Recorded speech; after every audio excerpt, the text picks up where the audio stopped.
Guys, it's me, it's Queen Set Haru, and thank you for joining me for another wonderful edition of Ask an Aquarius. If you haven't already, please hit the red subscribe button and smack the bell. Okay, guys, so today we are going to do another very Aquarius Q&A. Those of you who've been here before, you know what this is. This is when people send me questions throughout the week or the month or whatever it is. I keep them on a list, and when I get to 5 or so, I answer them. So we have 6 good ones today, okay? So it's amazing to me because at this point, I thought you guys knew everything about me, basically, but it seems to be some things you haven't heard before. So I'm going to go over these and we'll see what happens, okay? Number 1, have you ever dated outside of your race? Yes, I have. I don't really care about a person's race, their culture, things like that really don't bother me. As long as they're not prejudiced, because there are some people who date outside of their race and they're still prejudiced, which really blows my mind. So as long as they're not, prejudiced, I don't care what their race is. It's like, is you cool? I'm cool, bottom line. So, I dated a woman who was Puerto Rican off and on in my 30s for a long time, like 4 or 5 years off and on. Likewise, when I was young and I was in the throes of my Erica Kane treachery phases, I did date a guy who was half Irish and half Native American, right? Now, he went to jail and I started to date his mother. So he was half Irish and half Native American, and she was 100% Irish. So I did have those situations go down. These situations, like I said before, was in my treachery phase, so they weren't as meaningful if they hadn't have been. I think it would have been a lot more meaningful if it hadn't have been in these situations, But I did have an opportunity to get to know them and a little bit more about their culture and have those kind of conversations that you have with people with different races and things like that. So it was very interesting to me, and I would definitely repeat it. If I met somebody of any culture that I like, I'm going to date them. I don't care. That is something I really don't care about. How old were you when you got pregnant with your daughter? How did you tell your parents? Oh yeah, my daughter is old. So people always asking me like, when did you have this kid? My daughter is 24 now and I'm going on 42. So I had her when I was 17. I got pregnant when I was 17 and I had her when I was 17. So, let me see. How did I tell my parents? I didn't tell my father. My father wasn't around. So he found out probably, when somebody told him or something. And my mother was a different story. That was not easy. My mother was very, very irate during that time. And I knew that she was going to be just because that's how she is. And a fun fact about my mother is she got pregnant the same time I did and had a miscarriage. And then she got pregnant again the next year at 18 and had my sister. So it was always kind of strange to me that she was so incensed when she had done exactly the same thing. Now, some people say maybe that's why she was so incensed, because she knows how difficult it was. But really, it would have been great if she had been more supportive, because obviously she had just experienced the same thing. But she wasn't. She went off. She went off. Let me tell you how I told her. I knew she was going to go off. So I figured that I had to tell her in a way that it would kind of soften the blow. So I didn't manage to do that, though. I managed to make it worse. I managed to pour gasoline on the situation. So she told me she was going to work and to walk her to the bus stop. She told me she was going to work, and I told her I would walk her to the bus stop. Now, the bus stop was directly across the street. I never walked her to the bus stop, ever, So I know she already was suspicious. So I told her I'd walk her to the bus stop. I walked her to the bus stop, and when the bus came, she stepped up on the bus, and I said, "I'm pregnant." And she went, and the door is closed. The door is closed, and I was standing there like, and I walked away, So the look on her face, oh my gosh, she looked like she wanted to reach through the doors and kill me. So she waited till she got to work, called me and cussed me out, came home, tried to fight me, tried to hit me in the stomach with a baseball bat. Needless to say, I was in mama bear mode, and we had the most huge fist fight we ever had. And that was not the first time. My mother was a hitter, and she was the kind of person who usually you don't fight your mom. This is your mom, right? Not this mom. This mom is going to keep coming at you till you hit her, and that day I was protecting my daughter, and it was awful. So we fought over the baseball bat. And thank God she never actually got to hit me with it. I caught it. When she swung it, I caught it with my hand. So luckily, she didn't actually hit me. And we fought. We fist fought. And I left. I went to school. I was 17. I went to school. So the next day, I packed my stuff and I left. I was 17 years old. I didn't have a job. I didn't have any savings. I didn't have shit. All I had was, the bravado to think I knew everything, number one, and my daughter's father. And his family. His family was really supportive. His mother, specifically, was very supportive. Even though she was an Aries and she was very overbearing at times, she was very supportive. So between the two of them, that is how I was able to leave home and start to pull my life into the direction that I wanted it to go in. So that was the story. When were you married?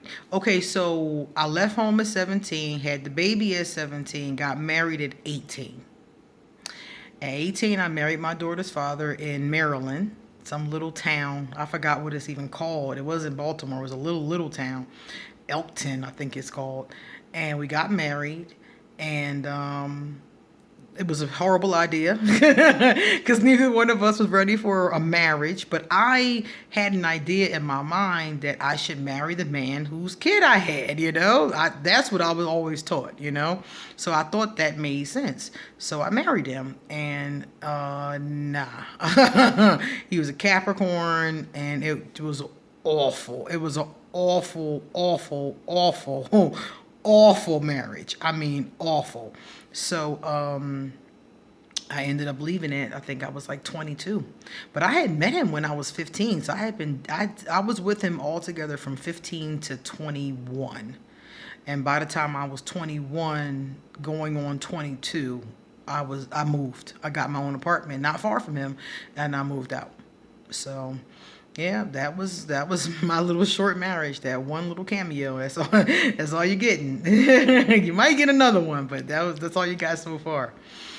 Have you forgiven Voldemort? Whew. That's kind of interesting that you say that, because the other day I was sitting right here and I was going through my phone and I saw on Uber Eats that Starbucks delivers. And I was like, oh my God, So I was scrolling through the Frappuccinos just to see if they had new flavors. And I came across the vanilla Frappuccino. And one thing that people don't know is that Voldemort used to always bring me vanilla Frappuccinos when we were friends, I guess you want to call it. I thought we were friends. He used to always go to the store, and I would always, ask him to bring me something back. And he always brought me back water ice or Frappuccino or something like that, because I love stuff like that. I still do. And I saw the Frappuccino, and I laughed. I bust out laughing. So I think I have forgiven him, because I normally don't think about him and laugh or smile or anything like that. Usually I think about him and hold back the urge to choke him. This time I laughed. I thought about those days, and I thought about the jokes he would make. Voldemort always had jokes. That's one thing that bonded us, is that we both always got jokes. So I thought about some of the jokes he would say about my Frappuccino addiction, and I just laughed to myself. So I've forgiven him. As long as he leave me the hell alone, we good. Just leave me alone. 5. Do you think you are old-fashioned? Definitely. The other day, this troll left me a message telling me that my thinking is old-fashioned, particularly in when it comes to dating. And the truth is that that troll was right. My thinking is old fashioned. It's not all old fashioned though. I'm Aquarius, so I got a mad contradiction with that. I'm old fashioned on one hand, but I'm very futuristic on the other hand. Some of the things that I think of and I get into are things that people aren't going to catch up with until I'm long gone, you know? And sometimes I do think a lot of things, especially with romance, are were done better by our elders and those who came before them. I'll give you an example. The other day I was reading relationship statistics so I could talk about different things on Ask an Aquarius. And I noticed that currently they said the average honeymoon period in a relationship is 2 to 3 months. And the average relationship lasts 2 years and 9 months. My grandparents, my parents, my great grandparents, all of them stayed together more than some 2 years and 9 months. And I bet you any amount of money, if you look in your own personal past, look at your grandparents on both sides of your family, look at your elders, look at your parents, your great grandparents, look at your friends, parents, and grandparents. I guarantee you, I would bet my money. Every dime I got in the bank right now, I would bet that those relationships lasted in many cases way longer on average than 2 years and 9 months.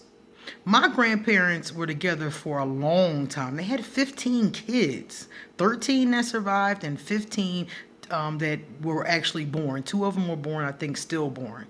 But 13 of them managed to live.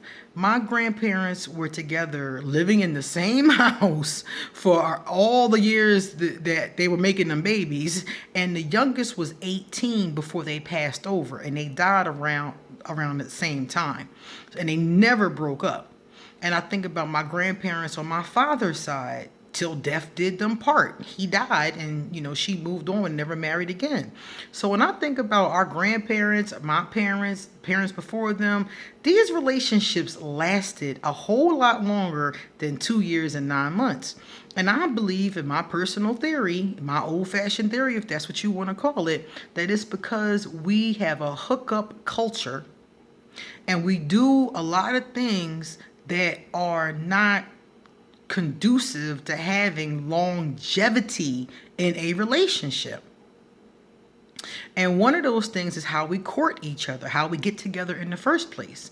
Because she was talking about me being old-fashioned in terms when I was talking about women chasing men. And I wasn't talking about, letting a man know that you're interested is wrong. What I said is that it's wrong to chase him like you ain't got no sense. And that's one of the things that didn't happen during those times. I'm sure women were, coming on to men during those times, but typically the courting process, if you look at it, the formal courting process for our elders all the way back to our great great grandparents, the formal process was that men generally were the ones who did the pursuing. The woman let him know if he could approach, and then he approached. So it's a give and take. It's not like she's just like a piece of meat laying on the ground. It's a give and take. She lets him know that she's interested and he moves forward. And that's what I was trying to say. Now, the troll thought that was old-fashioned thinking. And I agree, it is old-fashioned thinking. But I think that we need to start doing some old-fashioned thinking and go back to some of the basics, because our relationships are getting shorter and shorter. They're becoming less and less meaningful and more insincere as time is going on. And I think that one of the ways to fix that, my personal theory, is to bring back some of the things from the past. Some of those old-fashioned ways that we used to have. I think we need to bring a lot of that energy into the present and into the future. So I do think 50% old-fashioned and 50% futuristic. And I don't think there's a problem with that. Things that are old are not necessarily outdated or unuseful. A lot of things we do currently are from the past and they still work. So we still do them, So that's what I think. I think that I can definitely be called 50% old-fashioned. Last question. What is one thing about you that most people don't know? Most people do not know that my godfather is a Catholic priest. The story goes that when it was time for me to be baptized, there was not a godfather figure around. My mom really, she could have picked one of her brothers, I imagine, but it was nobody available that day. And so there was no godfather for me. So the priest who did the ceremony stood in as my godfather. So everybody always laughs at how my godfather is a priest. He passed away. He passed away last year, I believe, but he was a Roman Catholic priest, and he was a good man. I know that the Catholics have a lot of scandals that have been going on, but that particular father was very good to my family, very good to me, never did anything inappropriate. You know, he was a really good guy. I stopped seeing him because he changed parishes. So that's when I lost contact with him, when I was like maybe in 7th or 8th grade. But he was a really good guy, and he was very good to my family. Okay, guys, that was the last one. Time to go. So if you like this video, please give it a thumbs up. If you know somebody who would think this crazy life is interesting, please pass on my videos. And let me see. If you would like to send me a love donation, I'll drop my PayPal. If you would like to get a tarot or oracle card reading, I will also leave my email. Email me for an appointment. I'll drop my social media in case you would like to hit me up on Facebook or Instagram. And everybody who entered, I'm going to add up all of it tonight. I think so far it's like 23 people entered the tarot and oracle card free giveaway. Now remember, you have to follow all the requirements.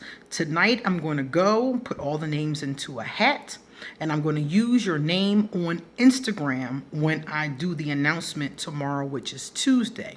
So you have to be paying attention and listening. I'm also going to inbox you on Instagram and let you know that you won. Okay? So, see you later.